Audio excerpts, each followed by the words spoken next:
তাআলা ইসলামের আকীদা এবং বিশ্বাসগুলোকে সংক্ষিপ্ত করেছেন, তখন সবগুলোকে বাদ দিলেও এই দুইটাকে বাদ দেয়নি, যে মান আমানা বিল্লাহ ওয়াল ইয়াউমিল আখির, যে আল্লাহর উপর ঈমান রাখে এবং পরকালের উপর ঈমান রাখে, তথা মানুষের মৃত্যু হবে এবং মৃত্যুর পরে মানুষকে পুনরায় উত্থান হবে, মানুষের পুনরুত্থান হবে।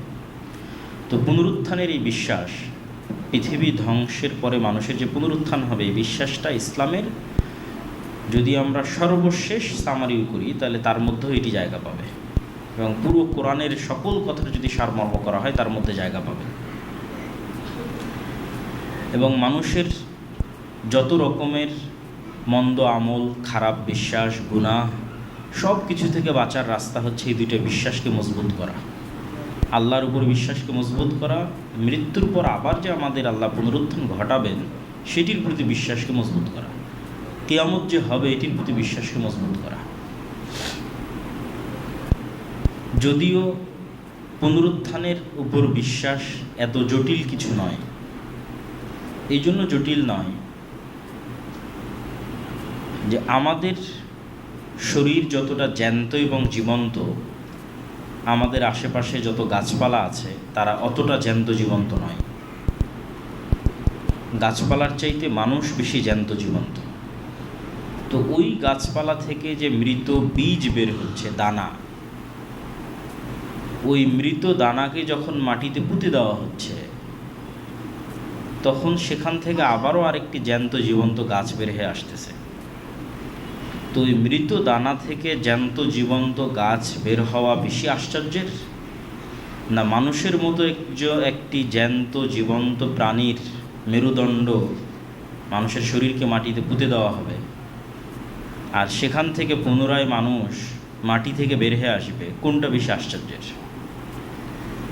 বীজের দানা থেকে গাছ বের হওয়া বেশি আশ্চর্যের, না গাছ অত জ্যান্ত জীবন্ত নয়, মানুষ যত জ্যান্ত জীবন্ত।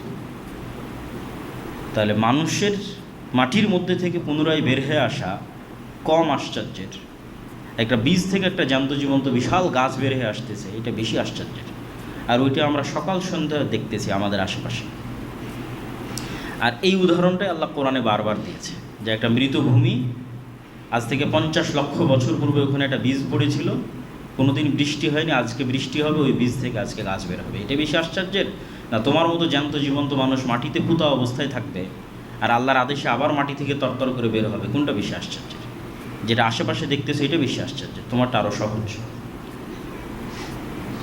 এবং মানুষ যত রকমের খাদ্য গ্রহণ করে থাকে তার সকল খাদ্যের মধ্যে যা কিছু থাকে, 32 রকমের vitamins, minerals, magnesium, calcium, protein, calorie, তার সবই মাটি থেকে গ্রহণ করা হয়।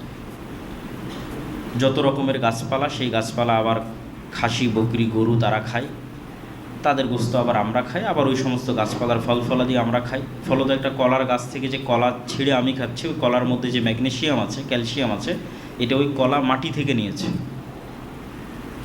তাহলে যেই কলার ম্যাগনেসিয়াম এবং ক্যালসিয়াম দিয়ে আমার শরীরের মধ্যে কোষ তৈরি হচ্ছে, ওই ক্যালসিয়াম ম্যাগনেসিয়াম মাটির মধ্যেই আছে, তাহলে মাটিতে কেন কোষ তৈরি হবে না? আমার পুরো লাইফটাই চলতেছে মাটির উপরে, মাটি থেকে নেওয়া সব কিছু। তাহলে আমার শরীরে যত কোষ তৈরি হচ্ছে সব ভিটামিন এবং সাপ্লিমেন্ট সবগুলোর সার্ভিস দিচ্ছে মাটি। তাহলে মাটির মধ্যে প্রত্যেকটা জিনিস আছে, শুধু আল্লাহ যেই দিন আদেশ দিবেন সেই দিন ওই মাটিতেও এই গাছের মতো তরতর করে মানুষ বের হবে, পুনরুত্থান যখন ঘটবে, এবং এটা অতি সহজ। আর এই সহজতা দেখাতে গিয়ে এটার উপর আমি একটা বিস্তারিত বক্তব্য সম্ভবত দাওয়া সেন্টারে দিয়েছি। এই সহজতা দেখাতে গিয়ে আল্লাহ সুবহানাহু ওয়া তাআলা পৃথিবীতেও অসংখ্যবার পুনরুত্থান ঘটিয়েছেন, ইনস্ট্যান্ট। মুসা আলাইহিস সালামের সাথে ঘটিয়েছেন, ঈসা আলাইহিস সালামের তো মুজিজাই বানিয়ে দিলেন, যে তুমি যে কোনো মৃত মানুষের গায়ে বিসমিল্লাহ বিইজনিল্লাহ বলে হাত দিলে সে জীবিত হয়ে যাবে, এবং তুমি কোথাও থেকে একটা মাটির এক খাবল মাটি নিয়ে সেখানে ফু দিবা বিসমিল্লাহ বিইজনিল্লাহ বলে, তোমার হাত থেকে মাটি পাখি হয়ে আকাশে উড়ে যাবে। তো এটা তো এক নবীর আল্লাহ মুজিজাই বানিয়ে দিলেন। আর কিয়ামতের পূর্ব মুহূর্তে এই পুনরুত্থানেরও কিছু কারিশমা আল্লাহর অনুমতিতে দাজ্জাল দেখাবে, এবং দাজ্জাল পৃথিবী ধ্বংসের পূর্বের সবচেয়ে বড় ফিতনা। তো দাজ্জাল কেন পৃথিবী ধ্বংসের পূর্বের সবচেয়ে বড় ফিতনা, এটিও আমাদের জানা দরকার।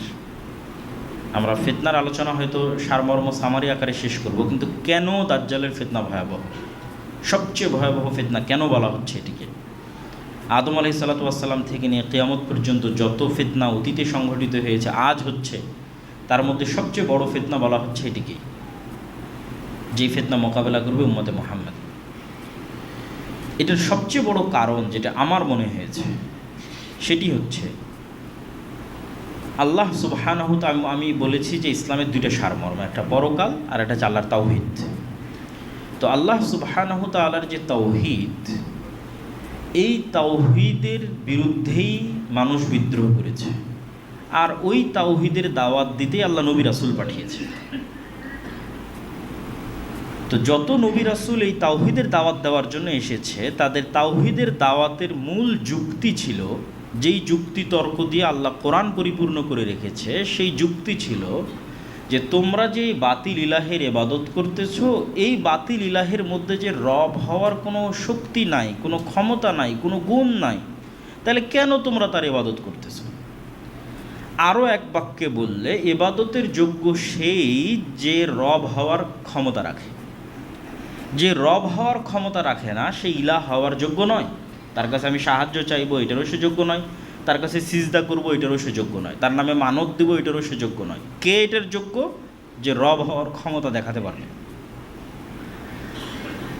তাহলে অতীতে যত নবী রাসূল দাওয়াত নিয়ে আসলেন এবং কোরআন যত যুক্তিতর্ক পেশ করলো, সেই সকল যুক্তিতর্কের সারমর্ম হচ্ছে